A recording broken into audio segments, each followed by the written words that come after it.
Hey everyone, Nigel and Luke here, and welcome to another edition of Crimes of the Week International.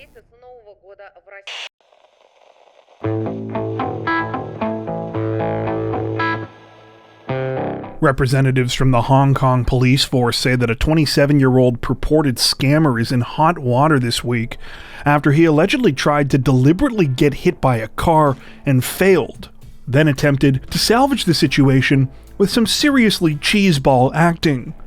According to reports, the incident began at around 2 a.m. on New Year's Day when a couple were driving down Argyle Street in Hong Kong's Mong Kok district.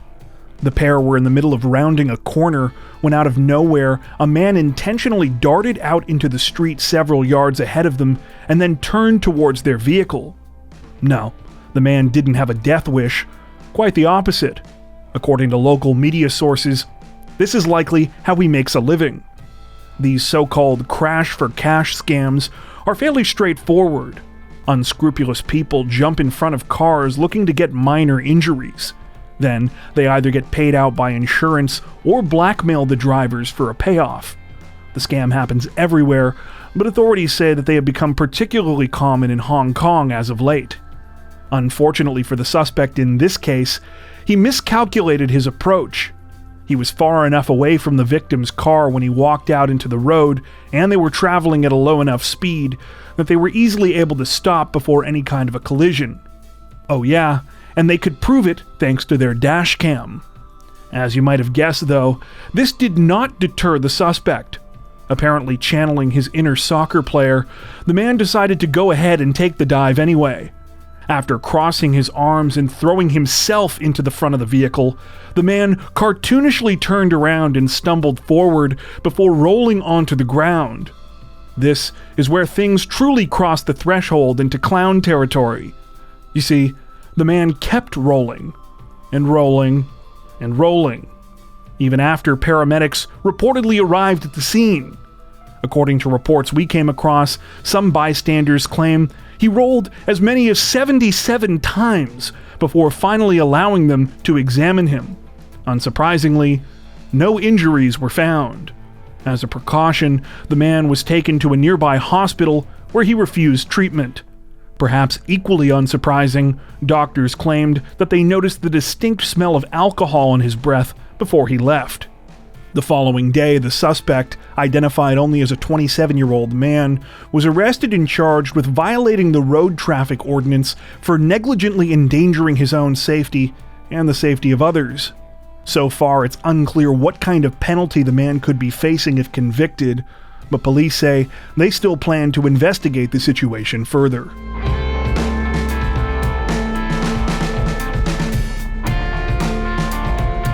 People across Nigeria are outraged and saddened this week following an alleged act of police brutality that claimed the life of a young mother and lawyer.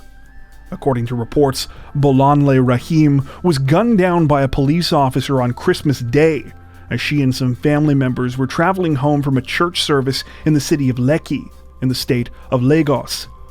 While few details have been released about the deadly incident, it's alleged that Bolanle, her sister, and several children were traveling together in a vehicle at around 11 a.m. that day when they approached the Aja Under Bridge area of the city. What happened next is the subject of some debate, but according to multiple local media reports we came across, it said that several officers from the local police tried to stop them. When the women tried to make a U-turn, one of those officers allegedly pulled out his service weapon and fired at their vehicle. Bolanle was hit by at least one gunshot. Though she was rushed to the hospital, sadly, she could not be saved and was later pronounced dead. Adding further tragedy to the situation, Bolanle was reportedly pregnant with twins at the time and was also the mother of a 5-year-old daughter. In the aftermath of the heart-wrenching incident, authorities arrested the officer who allegedly fired the fatal shot and charged him with murder. He has since been identified as Drombi Vandi, an assistant superintendent of police assigned to the local Ajiwe police station. However, this did little to quell the public outrage surrounding the killing. The Nigeria Bar Association say that they are now taking legal action against the police force to demand compensation for Bolanle's family. and protests have reportedly sprung up in the local area. Supporters of the protests say that the issue goes far beyond this one case. In recent years, other instances of police brutality have reportedly garnered interest across the country. And just a couple of weeks before Boulonlé's death, another person was reportedly shot and killed by an officer from the very same police division. In response, government officials say that they are transferring all of the officers from the Ajiwe police station and that an investigation will be launched. However, it remains to be seen whether this will put an end to the protests. At the time of this recording, Vandy has been suspended from his job and remains in custody.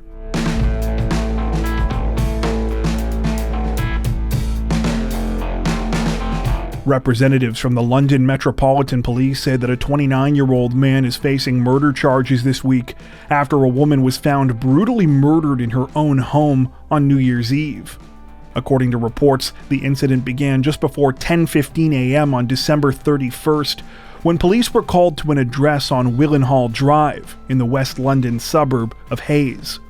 Officers arrived to find 39-year-old Stephanie Hansen, who was suffering from, quote, serious injuries inside the home.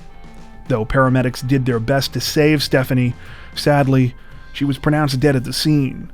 So far, it appears that police have not confirmed the 39-year-old's cause of death, though several reports state that she sustained multiple stab wounds.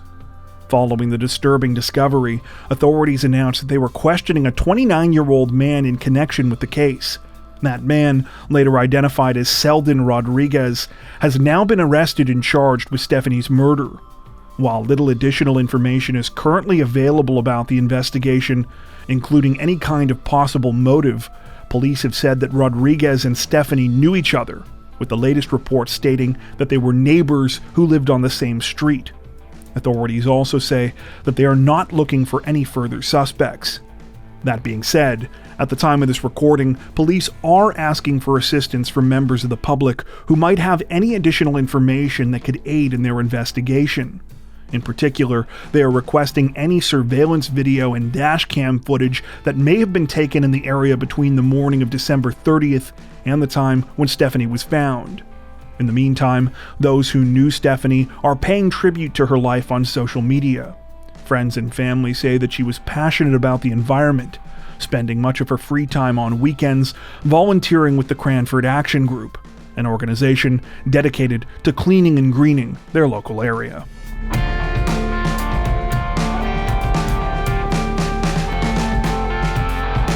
Authorities in the southern Thai province of Trang say that they are on the hunt for a suspected murderer and his girlfriend this week after the two were allegedly involved in a fatal shooting at a wedding. According to reports, the incident began at around 10 p.m. on December 29th, when police and Palian district were called to a section of road roughly 220 yards from a local venue where a wedding was in progress. There, officers found the body of a 34-year-old man identified only by the name Sarawat. He had been shot multiple times.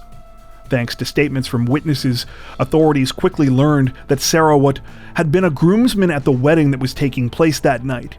Not only that, but the person who allegedly shot him was another one of the groomsmen, a 34-year-old man identified by the name Charon. Attendees at the wedding said that Sarawat and Charon were close friends, but that trouble began that night when their two girlfriends started arguing. At first, it appeared that the men had tried to break up the fight, but when that didn't work, things allegedly turned violent. The circumstances of the shooting aren't exactly clear. However, reports mention that bullet shell casings were recovered both outside the venue and close to the body, suggesting that the victim may have tried to run. Following the murder, Charon and his girlfriend reportedly fled the scene. So did Sarawat's girlfriend, who allegedly later told police that she had done so because she feared for her life. At the time of this recording, authorities say that the two suspects are still on the run. It's unclear if they have any leads on their whereabouts or any suspicions as to where they might be. According to local media reports, both Charon and Sarawat had prior criminal histories, which purportedly included drug offenses and murder. Both had spent time in prison, with Sarawat only being released 6 months before his death. The situation is still developing.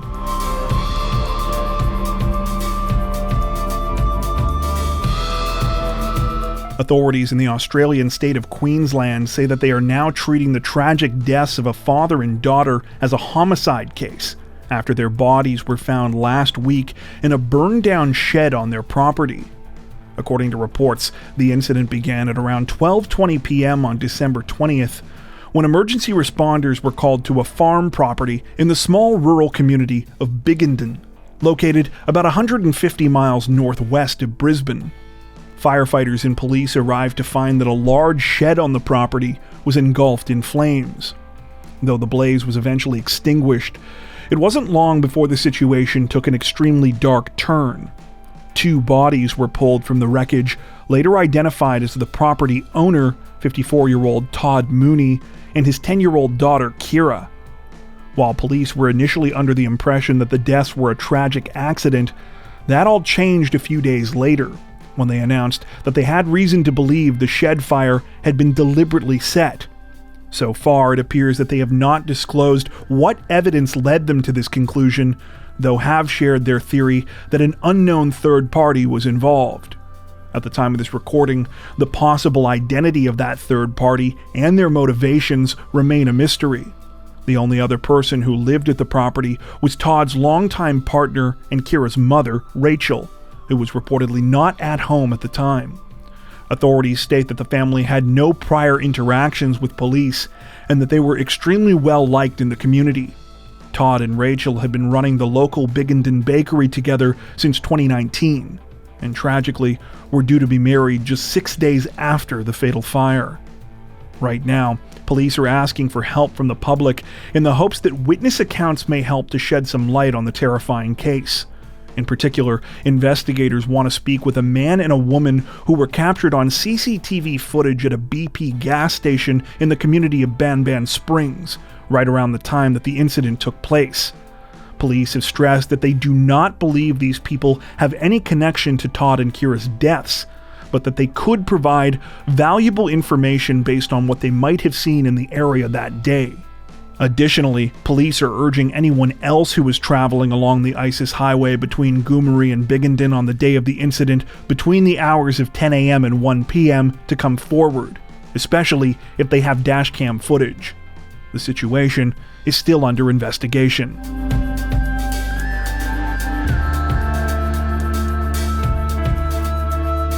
Authorities in Japan's Osaka prefecture say that a stressed-out office worker is finally getting a break from the daily grind this week, though likely not in the way that he had hoped.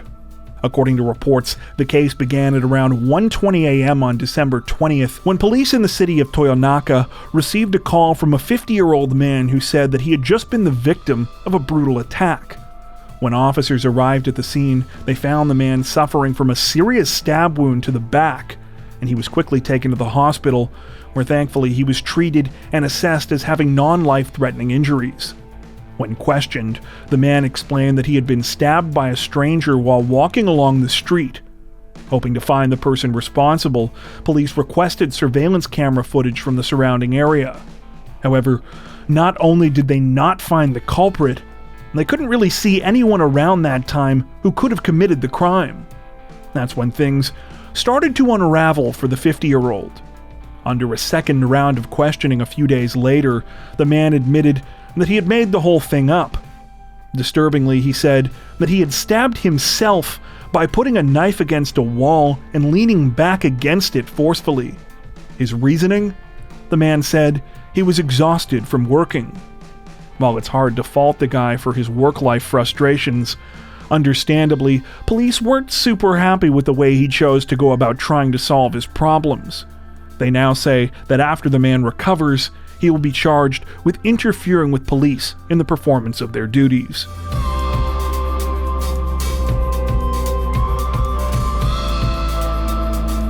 Authorities in the Mexican state of Chihuahua say that they are searching for more than 24 escaped inmates this week after a deadly attack on a prison that claimed the lives of at least 17 people.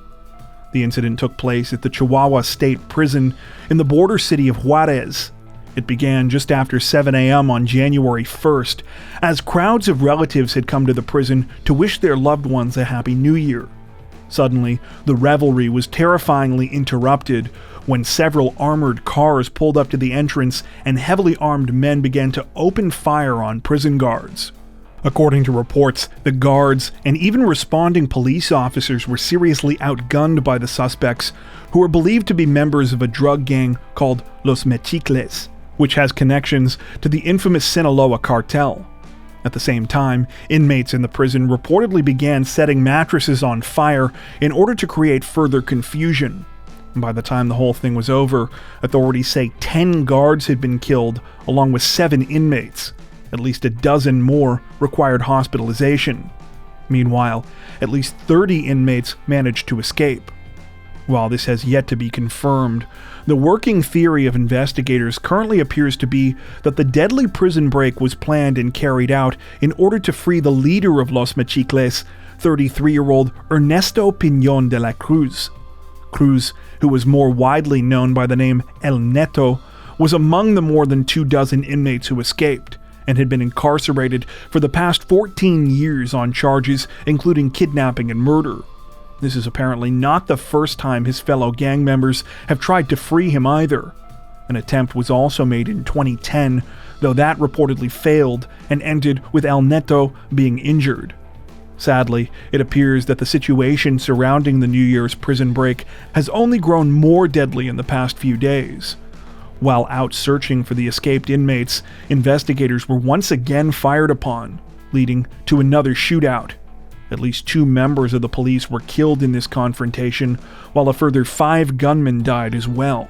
At the time of this recording, it's unclear if any of the deceased were among the inmates police were searching for. The situation is still developing.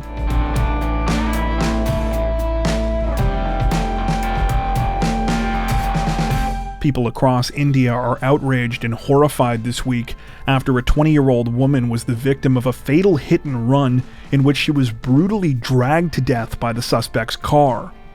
According to reports, the incident began on the evening of December 31st when 20-year-old Anjali Singh left her home in Sultanpuri, a locality in the northwest of the Capital Territory of Delhi, to attend a New Year's Eve party. At around 9 p.m. that night, Anjali reportedly called family members saying that she wouldn't be back until early the next morning.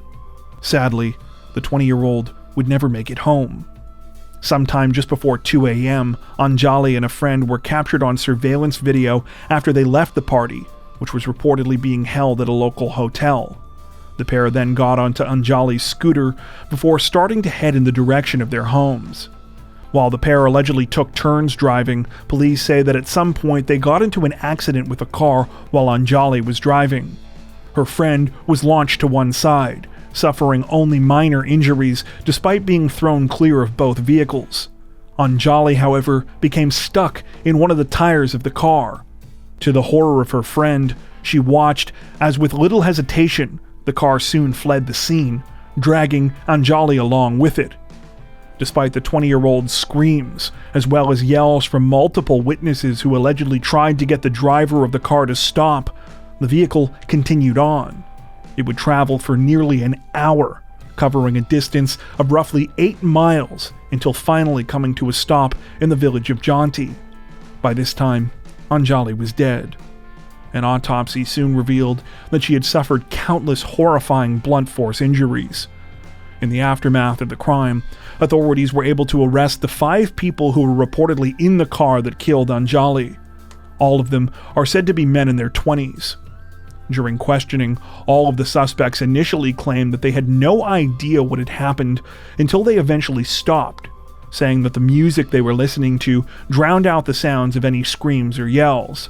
However, upon further interviews with witnesses, police learned that this was a lie. It turned out that the vehicle they were in had been borrowed from one of their friends that night, and when the driver returned the damaged car to the owner, he admitted that they had hit a girl, panicked, and fled the scene. The men also allegedly admitted that they were drunk. As disturbing as all of these details are on their own, there are still other questions that the public is now demanding answers to. Of particular interest is why it took so long for police to respond to calls from witnesses. According to local media sources, authorities received no less than 5 phone calls from horrified bystanders who tried to report what was going on. Yet, police were not able to locate the suspects in their vehicle for more than 2 hours. This is despite the fact that New Year's Eve is supposed to be one of the most intensely police-patrolled nights of the year in Delhi, with authorities themselves previously boasting that more than 18,000 officers and security personnel would be on duty. Another area of interest reportedly concerns 2 additional arrests that were made after the 5 suspects in the car were detained. However, so far it appears that police have declined to say who these people are or how they might be connected to the case. At the time of this recording, the situation is still under investigation. Before we wrap up, we'd like to take a minute to thank our amazing supporters over on Patreon. As many of you are aware, our situation on YouTube always seems to be a bit uncertain, but our patrons help to ensure that we can continue to make content like this long term without having to worry as much about what surprises might be thrown our way. Plus, patrons also get access to 4 additional stories per week for each of our Crimes of the Week and Crimes of the Week International videos. If you'd like to help support the channel directly, head over to patreon.com/crimezone to join. You can also find that link in the description below. As always, thank you so much for watching, and take care.